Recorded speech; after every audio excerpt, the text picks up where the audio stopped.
tempo acelera e pede pressa, eu me recuso, faço hora por na valsa.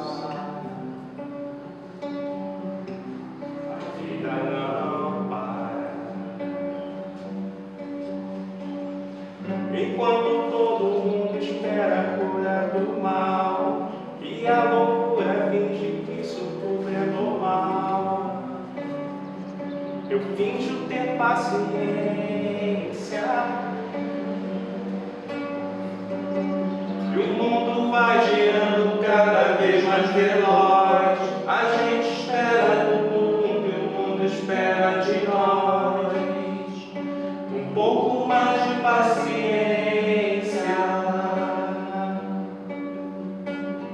Será que é tempo que nos falta para perceber? Será que temos esse tempo para perder? E quem quer saber?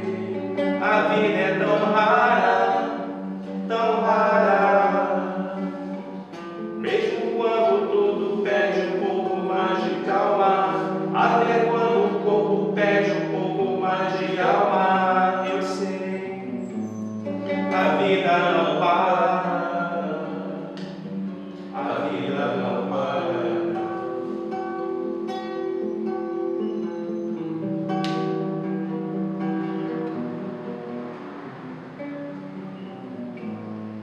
A vida não para.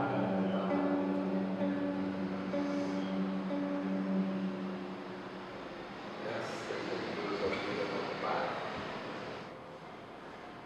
Boa tarde, quase muito tarde, né? A gente está entrando aqui ao vivo para deixar uma singela mensagem. Quem não esteve presencialmente aqui com a gente, perdeu. É sempre bom a troca, a reflexão que a gente tem aqui, e é o que a gente procura desenvolver como privilégio para os que estão aqui presencialmente. Sempre aos domingos, pela manhã, a partir das 10, estamos nos reunindo aqui na Penha, em frente à estação do BRT da Praça do Carmo. Olá a todos os que estão chegando, querida Kátia, querida Ardana, Suzane, sejam todos bem-vindos, e aqueles que forem chegando depois, deixa eu só ver se um pouquinho aqui, ó. Querida Kátia, que maravilha, que assim seja, que bom, viu? Que Deus te abençoe, querida, paz e bem para o seu coração. Vamos todos então refletir aqui rapidamente, mas antes de refletir, vamos fazer uma oração, né? Paizinho querido, Deus de amor, te sou grato pela manhã que já passou, pelo belo início da tarde, por esse momento, pela troca que tivemos. Te peço de coração que tudo que foi aqui conversado e refletido vá para muito além de uma mera troca intelectual, mas que produza a vida do teu espírito, a expansão da consciência e a pavimentação de um caminho menos pedregoso e escarpado na direção da vida. Que seja assim também com essa mensagem que a gente aqui vai refletir, né?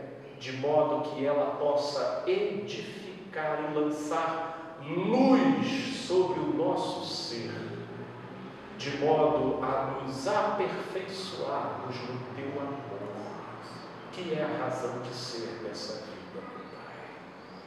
Fala aos nossos corações, sê com os irmãos que nos acompanharão aqui no Instagram, depois lá no YouTube, tanto os que aqui estão presencialmente. Meu Pai, seja pródigo na manifestação do entendimento, da edificação, conforme a mensagem do teu Evangelho. Essa é a minha oração e a minha esperança, no nome de Jesus. Amém. E amém. Meus amigos, Guto, relembra para mim qual é a mensagem, o título da mensagem, doutor?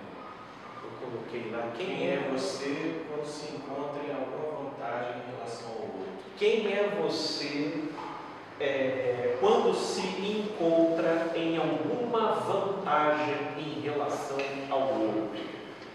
Quem é você quando se encontra em alguma vantagem em relação ao outro? Confesso para vocês, nós ainda não temos um dispositivo tecnológico aqui favorável, mas confesso para vocês que se eu tivesse, a gente botava uma televisão dessa smart que pegasse a internet, depois tacava uma internet aqui para a gente, que o que me inspirou a trazer essa mensagem foi um vídeo que me emocionou, mas ele já está circulando há um tempo na rede. Alguns de vocês já devem ter até visto. Lá nos Estados Unidos, um juiz, que inclusive depois eu fiquei sabendo que ele até já tem uma certa fama por conta da sua maneira humana, né, de lidar com determinados casos, e ele atende um senhor no auge, se eu não me engano, dos seus 90 e tantos anos de idade. E esse senhor, ele foi levado, né, diante do juiz em função de uma infração cometida por excesso de velocidade no perímetro escolar, né?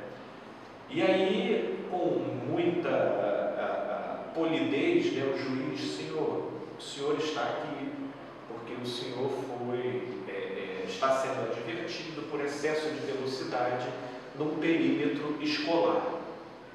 E aquele senhor fala: juiz, eu não dirijo em alta velocidade, até porque eu já tenho 90 e tantos, eu não me lembro exatamente da idade dele, mas porque eu já tenho 90 e tantos anos, a não ser que seja necessário. E o meu filho, eu estava levando o meu filho para uma transfusão de sangue. E ele: o seu filho, qual a idade do seu filho? Ele: 60 e tantos anos, e o meu filho tem câncer. Aquele juiz, ele olha, ele diz: nós precisamos de mais homens aqui na América como o senhor, né? O seu caso aqui está encerrado. Eu quero inclusive elogiar, né, como que o senhor, com toda essa idade, ainda vive e expressa de maneira ativa o seu amor paternal. Ele ainda brinca, porque ele vira e fala: está vendo aquele rapaz lá? Aí o senhor olha: ele é meu filho. Olha a responsabilidade que o senhor está me trazendo agora. Sabe, foi encantador assistir aquele vídeo, porque como a gente vira espetáculo para anjos, na medida em que, assumindo determinados papéis, assumindo determinadas posições, e nessa posição a gente se coloca como discípulos e voluntários do amor. Discípulos e voluntários do amor. Só que nessa direção eu quis ampliar um pouco mais essa reflexão, inclusive na esteira de uma conversa que tivemos aqui, se eu não me engano, há 2 domingos atrás. E para isso, aí eu queria que vocês me acompanhassem. Não quero começar com esse texto aqui. No Evangelho de Lucas, no capítulo 19, no Evangelho de Lucas, no capítulo 19, vamos ler sobre a parábola das 10 minas. Graças a Deus pelo modo simbólico como Jesus transmitia os seus ensinamentos, porque o símbolo, uma vez, justamente por ele não ser algo concreto, literal, específico, ele carrega, portanto, o potencial de se tornar um princípio comunicador que pode ter a sua devida aplicabilidade em cada contexto, em cada geração e em cada cultura. Portanto, essa foi a maior riqueza que o Cristo deixou para a gente. Embora fosse objeto de queixa dos seus ouvintes imediatos, porque achavam que Jesus não era claro, por que você não fala para a gente entender?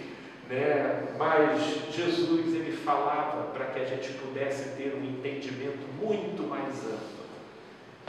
Quem tem a avidez de falar de forma literal as coisas são os religiosos, porque eles possuem uma volúpia de comandar e controlar. Como Jesus não buscava esse tipo de volúpia, então sua maior preocupação era de gerar um entendimento para a direção da vida.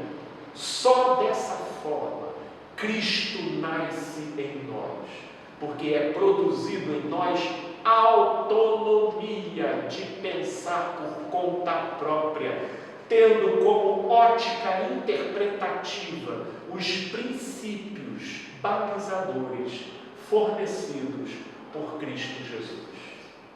Então, vamos nos valer dessa riqueza que vai vir na esteira do que é a nossa mensagem de hoje.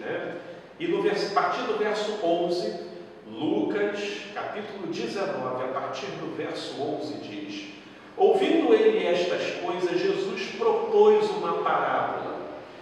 Visto estar perto de Jerusalém e lhes parecer que o reino de Deus havia de se manifestar imediatamente. Olha aí, até o que estávamos falando há pouco, Olha a expectativa dos discípulos em relação a isso. Verso 12: então disse: certo homem nobre partiu para uma terra distante, com o fim de tomar posse de um reino e voltar.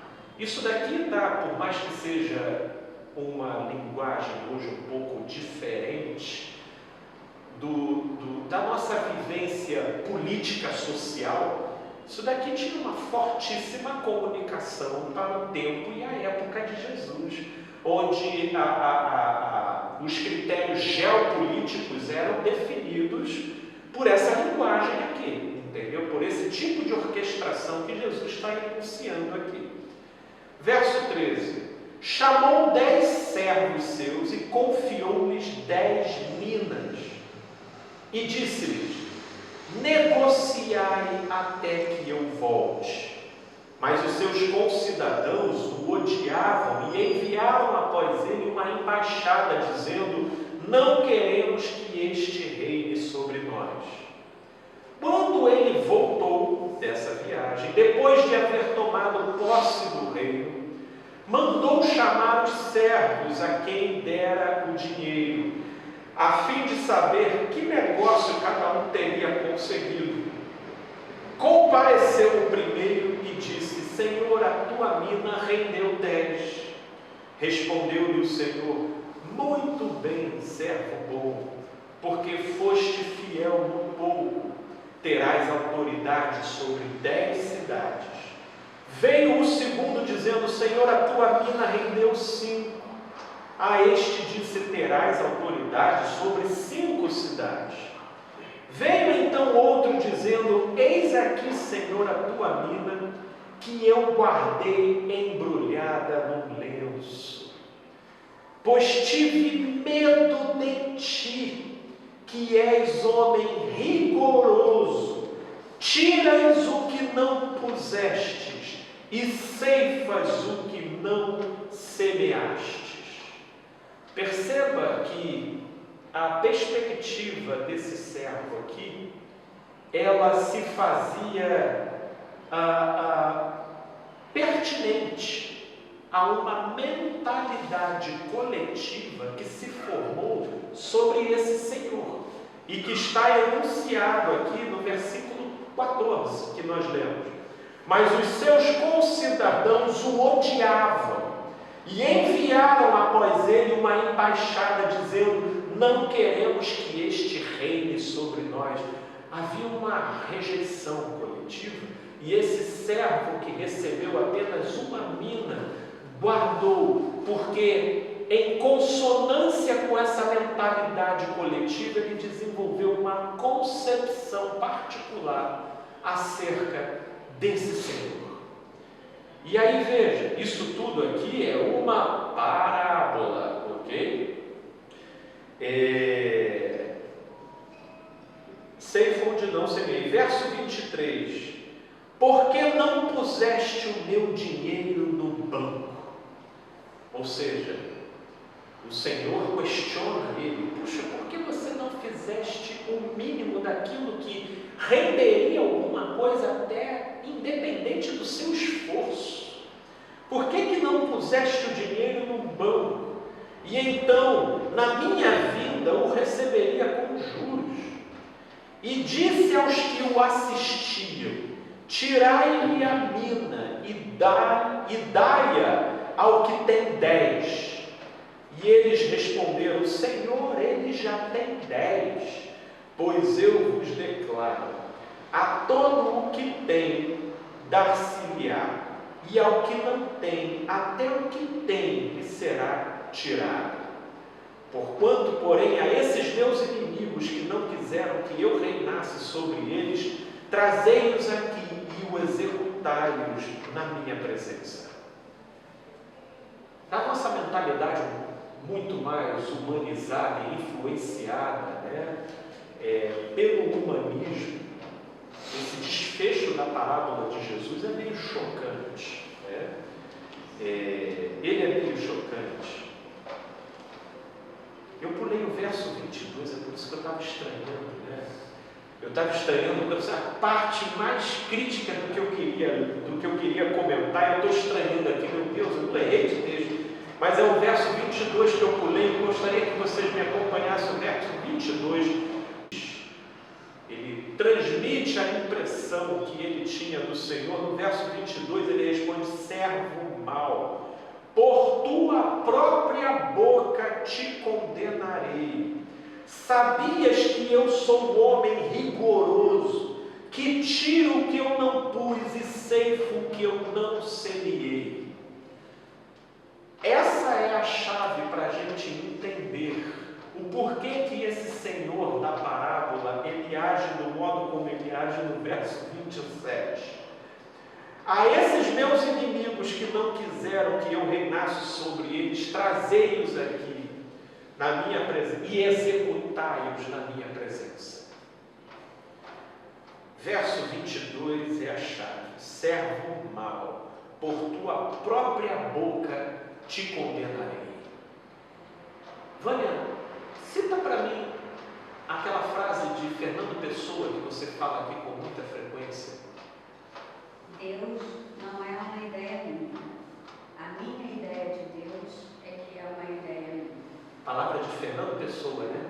Deus não é uma ideia minha. A minha ideia de Deus é que é uma ideia minha. Deus não é uma ideia minha. A minha ideia de Deus que é uma ideia minha. Nossa amiga Vânia abrilhantou a gente com essa citação de Fernando Pessoa. E ela também é a chave para a gente entender essa parábola. Foi a ideia dessas pessoas acerca daquele Senhor que produziu um desfecho violento, porque a violência habitava o coração dessas pessoas. Verso 14. O odiavam e enviaram após ele uma embaixada dizendo para que ele não reinasse sobre eles. Quem cultiva o ódio se torna vítima do próprio ódio que cultiva. Mas o eixo da nossa mensagem é: quem é você quando você possui uma vantagem sobre o outro? Em outras palavras, para Jesus, essa é a mina. Essa é a mina. Tipificada na parábola como sendo dinheiro. Mina era aquilo do qual se poderia extrair pedras preciosas. né? E então você poderia ter uma riqueza, estabelecer uma vantagem.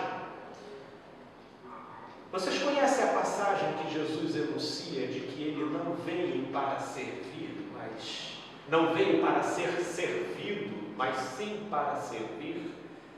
De que neste mundo os governadores governam e estabelecem autoridade, por isso se tornam benfeitores sobre os outros, mas que no reino que Jesus veio trazer, o maior será o menor, né? E portanto aquele que serve. Essa é a mina, e todo aquele que multiplica essa mina se tornando-se portanto fiel no pouco, sobre o muito ele vai sendo colocado. Agora, essa é uma compreensão que esse mundo ele tem dificuldade de entender, porque a maioria de nós revela o conteúdo que carrega como disposição principal no coração na medida em que a gente adquire uma vantagem sobre o nosso próximo. E isso conforme a concepção desse mundo. E a concepção desse mundo é que a gente adquire vantagem sobre o outro na medida em que a gente adquire um cargo de autoridade, é na medida em que a gente adquire bens, é na medida em que a gente adquire influência. Portanto, nessa situação a gente vai adquirindo para esse mundo uma vantagem sobre o outro. E seria um tanto quanto óbvio a gente pensar como que a maioria de nós desfigura, muda de aspecto, muda de essência, distorce o nosso comportamento na medida em que alguma vantagem dessa natureza chega até nós. Como que a gente passa a destratar, como que a gente passa a replicar, consciente ou inconscientemente, a maneira como lidaram com a gente, quando a gente se encontrava no mesmo patamar de submissão e vulnerabilidade.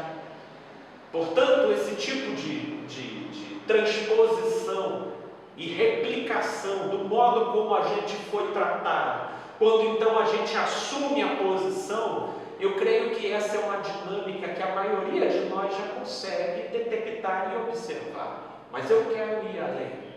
E aí eu convido vocês a ir para Mateus, no capítulo 24, a partir do verso 45. Quem é, pois, o servo fiel e prudente, a quem o Senhor confiou os seus conservos, para dar-lhes o sustento a seu tempo? Bem-aventurado aquele servo a quem o seu Senhor, quando vier, achar fazendo assim. Em verdade vos digo que lhe confiará todos os seus bens. Mas se aquele servo, sendo mau, disser consigo mesmo: meu Senhor demora-se, e passar a espancar os seus companheiros, e a comer e a beber com ébrios, virá o Senhor daquele servo em dia em que não o espera, e em hora que não sabe, e castigá-lo-á, lançando-lhe a sorte com os hipócritas. Haverá choro e ranger de dentes.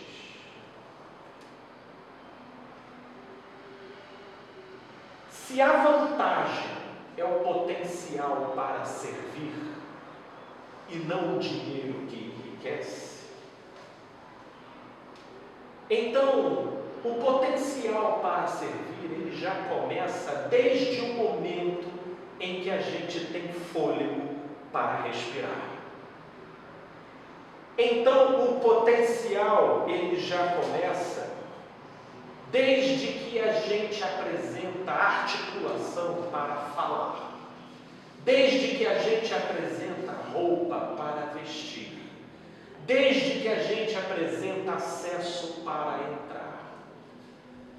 O mundo, como essa percepção cultural coletiva, ela produz as suas ênfases e na sua concepção do que seja poder, ela condiciona o nosso entendimento em relação àquilo que investiria uma pessoa de vantagem sobre outra. E na prática, isso basicamente está sempre relacionado à mina, está sempre relacionado a status, está sempre relacionado a poder, a influência, a dinheiro, a bens, inclusive a desse repertório que via parábola Jesus utiliza para então apresentar o modo como ele está querendo pontuar a dinâmica espiritual que está em curso. Mas definitivamente não é apenas por dinheiro, poder e influência que alguém estabelece primazia em relação ao outro. Tem gente que não pode andar, você pode. E tem gente que não pode andar e ver a vida com muito melhor humor do que você. Tem gente que não tem o que comer, você pode. E tem gente que não tendo o que comer, enxerga a vida com muito mais esperança e propositividade do que você. Portanto, a grande verdade é que quanto menos minas a gente recebe conforme o que seja mina para o Evangelho de Cristo, mais propenso a gente fica para negligenciar aquilo que a gente recebeu. Porque toda vez, e quanto mais minas alguém recebe, conforme aquilo que seja mina para o Evangelho de Cristo, mais propenso essa pessoa está de poder multiplicar as minas que ele recebeu. Porque a grande verdade é que quanto mais poder e dinheiro o sujeito tenha, mais egoísta ele tende a ser. E quanto mais desfavorecido das insígnias de poder, virtude e sucesso o sujeito tem, mais propenso ele fica de servir, de ajudar, de se colocar no lugar do outro. Inclusive tem até um meme de Facebook, rede social que a gente vê, que você vai na casa de um rico, você mal recebe um copo d'água. Mas você vai na casa de um pobre, você recebe um sanduíche, refrigerante, sai com um pedaço de bolo, ainda leva um vaso de planta lá de dentro. Porque quanto menos investido das insígnias de poder, mais propenso a gente tem de multiplicar as minas, conforme sejam minas e riquezas para o Evangelho de Cristo. E quanto menos minas do Evangelho de Cristo e mais associado àquilo que seja poder para a cultura dos homens, menos a gente tende a ser um bom administrador de Cristo. Porque no que diz respeito ao que a gente leu em Mateus 24, bem-aventurados aqueles que foram encontrados fazendo assim. Assim como?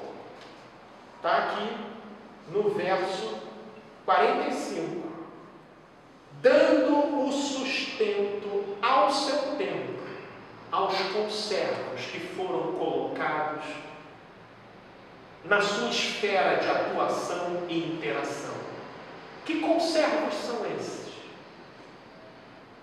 Você tem olhos, você tem pernas, você tem saúde, você tem inteligência, você tem alguns recursos.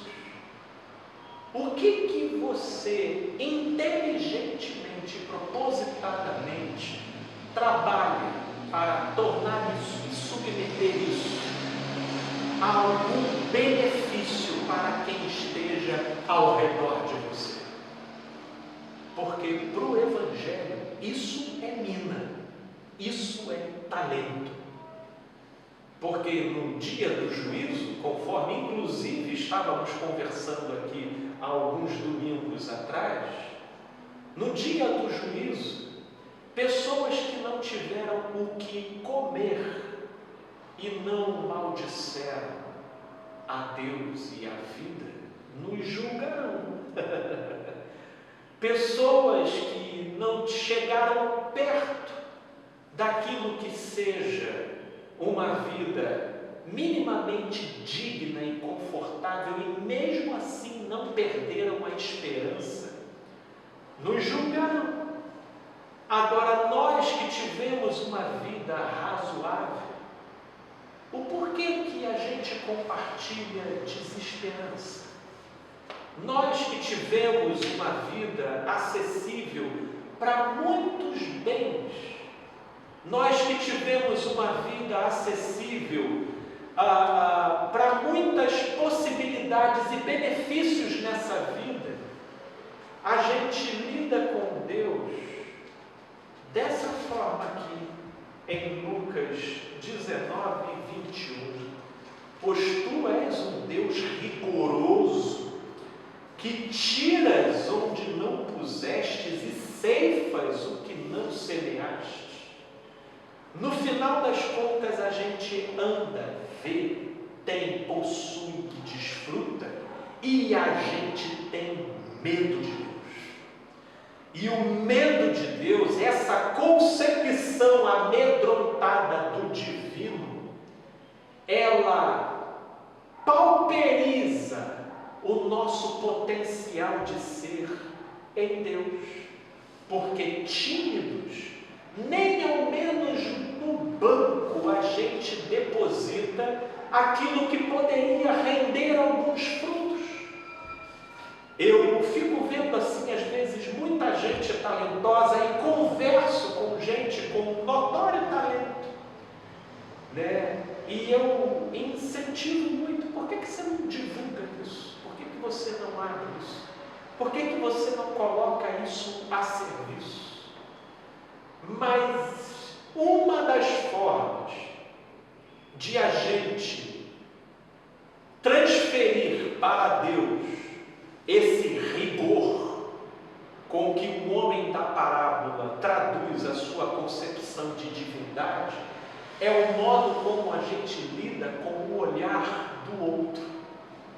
Se eu for pegar a interpretação psicológica de Jung, da fenomenologia psicológica, dentro daquilo cuja dinâmica psicológica Jung traduz como a imago Dei, que é a nossa imagem de Deus, que é aquilo que a gente atribui o nosso medo, a nossa vergonha, a nossa inibição, os nossos complexos, a maioria disso está transferida e projetada sobre o olhar do outro. E pelo pavor do olhar do outro exercer sobre nós uma função de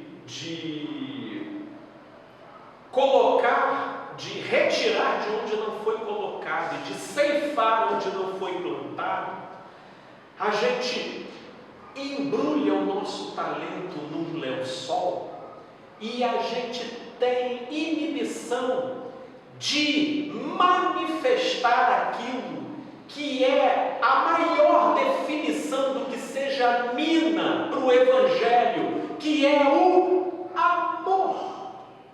E a gente fica inibido de amar, de tão somente fazer o bem, de tão somente ajudar, de tão somente contribuir, de tão somente acolher. E a gente frequenta meios religiosos onde a própria cúpula de liderança exerce uma influência onde lá dentro você não pode amar sem autorização. Você não pode ter um gesto de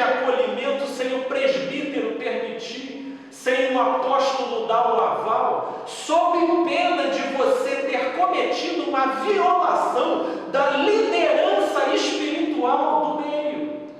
Então, não só a gente vivencia as nossas próprias inibições e complexos, partindo da pressuposição de um Deus arbitrário e rigoroso na sua manifestação projetada no olhar do outro, mas como a gente, em boa parte dos casos, estamos inseridos dentro de estruturas religiosas, onde para amar, você tem que responder aquela pergunta que Jesus foi questionado lá em Jerusalém: com que autoridade fazes essas coisas? E aí, como a maioria trabalha com a ideia de que a liderança religiosa dentro da igreja é sinônimo da encarnação de Deus entre os homens, e para eles têm que dar essa resposta, eles mesmos não confiam no próprio batismo deles, eles mesmos não confiam na própria credulidade deles em Deus, e que coloca então eles para vivenciarem a ousadia transcrita no livro de Hebreus, de entrarmos com ousadia no Santo dos Santos, que inclusive era uma mensagem e uma prerrogativa altamente ousada e de entendimento muito mais facilitado para os judeus, porque eles sabiam que esse era um lugar acessado só por pessoas especiais e devidamente habilitadas, mas que em Cristo foi franqueado para todo aquele que crê. Mas a religião dos homens criou uma série de critérios, barreiras e instâncias pelos quais a gente precisa passar e obter autorização para viver o amor. As instâncias, inclusive associadas com o próprio complexo relativo à maneira como nós fomos criados no curso da nossa história, produziu em nós uma geração de negligentes em relação à mina que a gente recebeu. E sem falar ainda na tendenciosidade da ênfase da cultura em relação àquilo que seja vantagem. Então, se a gente não é pastor, a gente acha que não tem nada a oferecer. Se a gente não fala tão bem quanto o Caio e o Ed René, então a gente acha que não tem nada a oferecer. Se a gente não canta como levitas que flutuam lá no palco, eu acho engraçado esse termo levita, se a gente não levita lá no alto do palco, a gente não sabe o que fazer. Se a gente não tem um púlpito, um microfone e cadeiras atrás, a gente não sabe o que fazer. A gente vai criando condicionamentos em relação àquilo que a gente atribui ser mina, ser vantagem, de modo que até para a gente refletir o que nós estamos refletindo aqui, eu estou tendo um trabalho imenso de ampliar o nosso conceito de vantagem, porque se você nasceu, se você está respirando, se você tem sentidos, se você tem uma história, se você está vivo, se você tem um coração pulsando, meu Deus, você carrega uma galáxia de possibilidades, de possibilidades que já começa no fato de você alimentar dentro de você a gratidão em detrimento da queixa, a segurança em detrimento do medo, o amor em detrimento do ódio. E tudo isso já vai te tornando um ente que exala e vibra energias de vida ao seu redor. E tudo já começa na simplicidade do modo como você pode, sem impor, sem ser chato, comunicar vida no almoço que você vai, no café da manhã que você toma, nas interações que você estabelece. Isso é multiplicar minas e talentos.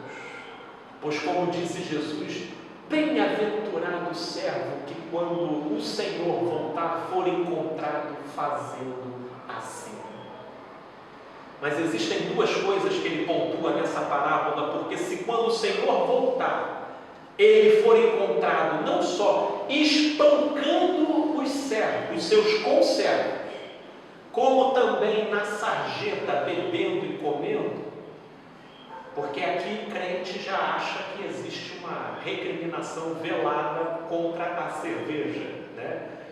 E eu acho isso de um empobrecimento extraordinário no significado do que está em jogo, porque o que é colocado aqui é que uma das formas que a gente tem de negligenciar o potencial da vida que nos foi dado é a gente viver se distraindo sem a devida gravidade da concepção e da seriedade da percepção do dom da vida que nos foi dado. Portanto, aí você vê eu aqui falando e comunicando e refletindo, e haveria de se pressupor que essa é uma maneira maestral de a gente colocar um talento em prática. Vocês podem ter certeza que isso daqui é só a ponta do iceberg. Porque eu me vejo multiplicando talento muito mais quando eu estou conversando com as minhas próprias lascívias, quando eu estou conversando com os meus próprios medos, quando eu estou conversando com a minha própria fúria, com a minha própria raiva, e em nome disso fazendo prevalecer dentro de mim as ênfases do Evangelho. E do lado de fora, procurando perceber de forma criativa qual a maneira mais inteligente de viabilizar aquilo do qual eu primeiro sou beneficiário para o meu próximo, sem que isso também me anule ou me neurotize com uma responsabilidade que viole a minha própria espontaneidade. Durmam com esse barulho, porque, por outro lado, a última coisa que a gente está buscando gerar aqui com essa mensagem é uma geração de neuróticos de você tem que servir sob pena do sangue daquele irmão recair sobre a sua cabeça. Deus te livre, Deus nos livre desse entendimento deturpado. Pelo contrário, se eu gostaria de perguntar quem é você quando você se encontra com uma vantagem em relação ao outro, visa muito mais abrir o seu entendimento acerca do que seja vantagem, do que insuflar sobre você qualquer tipo de superioridade em relação ao seu próximo, porque no que diz respeito ao Evangelho, o maior será o menor. Então não faz o menor sentido de a gente ficar aqui emulando superioridade, porque no reino de Deus é justamente o oposto que vigora. Então é aí a inteligência de Deus, porque Ele pegou a coisa por um ângulo que coloca em suspenso todas as nossas presunções. Portanto, vantagem é você estar vivo, é você ter a possibilidade no caminho e de fazer as suas próprias escolhas, só que as escolhas só serão boas dependendo daquilo que você alimenta. Na parábola das 10 minas, Jesus dá um contexto histórico de um povo que estava altamente insatisfeito porque alimentava o ódio no coração.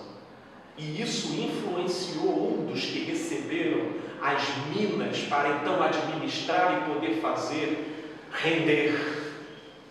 E o modo como influenciou foi produzindo nele a concepção de um Deus altamente castrador, arbitrário, que gerou nele uma inibição, fazendo perecer e fenecer e atrofiar nele o que nele era vantagem, para ele se desdobrar e se desenvolver. E aí, nesse caso, tira dele a mina e dê para o que tem 10. Porque aqui vai uma matemática da vida, é uma lei universal que Jesus apenas enuncia, de que aquele que tem se lhe dará, e o que não tem, até o que tem, lhe será tirado. Porque naquilo em que vai se alimentando inibições, vergonhas, travas e medos, tendo você as prerrogativas físicas, sociais, econômicas e espirituais que você tem, então tudo em você, o seu humor, a sua personalidade, a sua visão de mundo, vai tudo sendo moldado e estruturado na direção desse medo e dessa vergonha de ser, porque é o que Jesus expressa aqui na parábola: servo mau, por tua própria boca te condenarei. Em outras palavras, o choro e o ranger de dentes, ele é definido pelo sujeito sendo vítima do próprio olhar que ele carrega. Por isso é que o primeiro passo da mina, da vantagem, do talento que nós temos para alimentar, não sou eu pregando aqui, sou eu fazendo valer a ênfase do Evangelho dentro de mim. De modo que qualquer circunstância externa que eu vivencie como aparente desvantagem, seja por não ter o dinheiro que eu gostaria de ter, seja por não ter a saúde que eu gostaria de ter, seja por eu não ter a influência que eu gostaria de ter, tudo isso compõe oportunidade para que, paradoxalmente, eu cresça na minha singularidade por crer, não por sentir, mas por decidir crer que o amor de Deus por mim é absoluto e inegociável, mesmo em detrimento dessas circunstâncias desfavoráveis. Que eu aqui faço um ligeiro desfecho com a palavra do apóstolo Paulo em 2 Coríntios, no capítulo 4, versículo 16.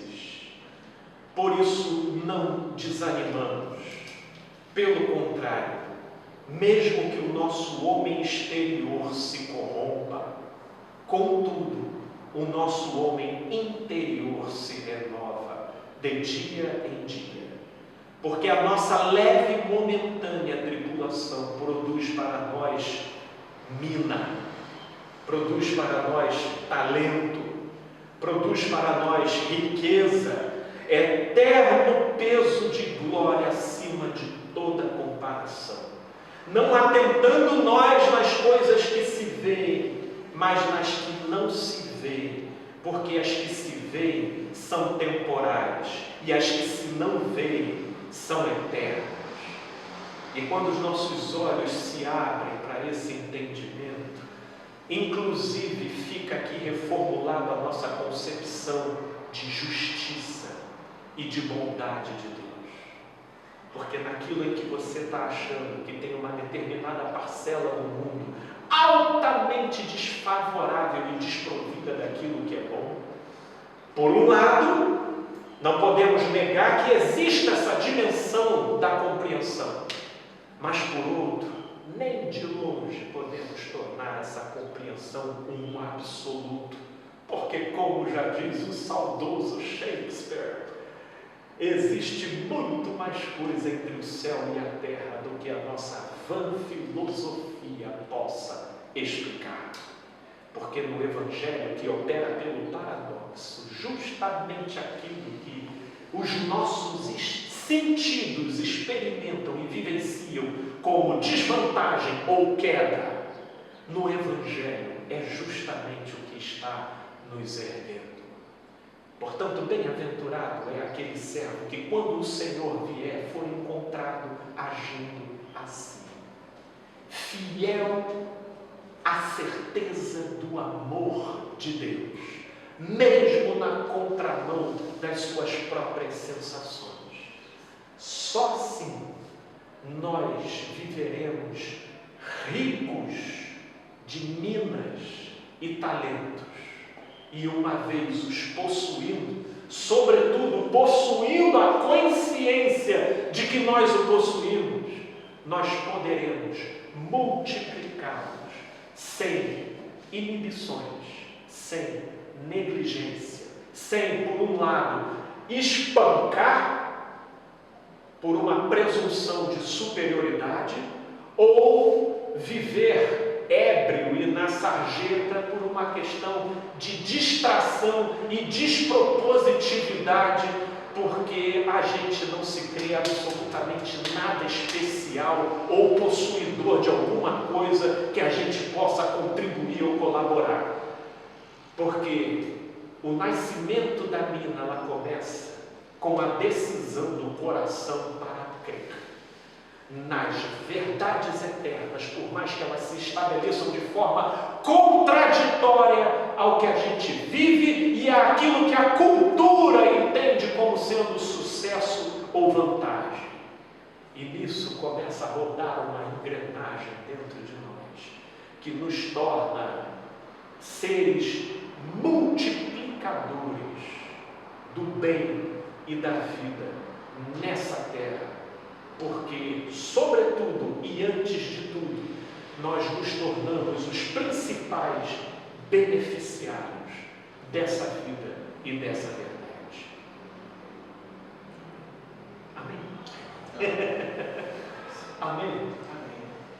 Paizinho querido e Deus de amor, te peço aqui para os que nos ouvem aqui presencialmente, para os que vão nos ouvir depois pelas demais redes e por todos aqueles, meu Pai, que possam ser alcançados por essa mensagem. Nos enriqueça do teu amor. E, Pai, que sejamos livres das escamas da cultura e dos condicionamentos da religião sobre o nosso olhar, a fim de que possamos nos enxergar cercados de talento e de graça.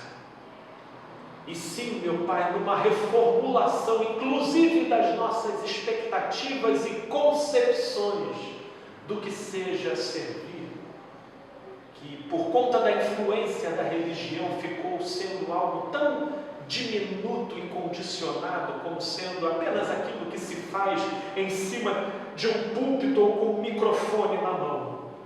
Dilata o nosso entendimento e percepção, para que venhamos a entender que o simples fato de estarmos vivos e respirando já é um grande dom e vocação da vida.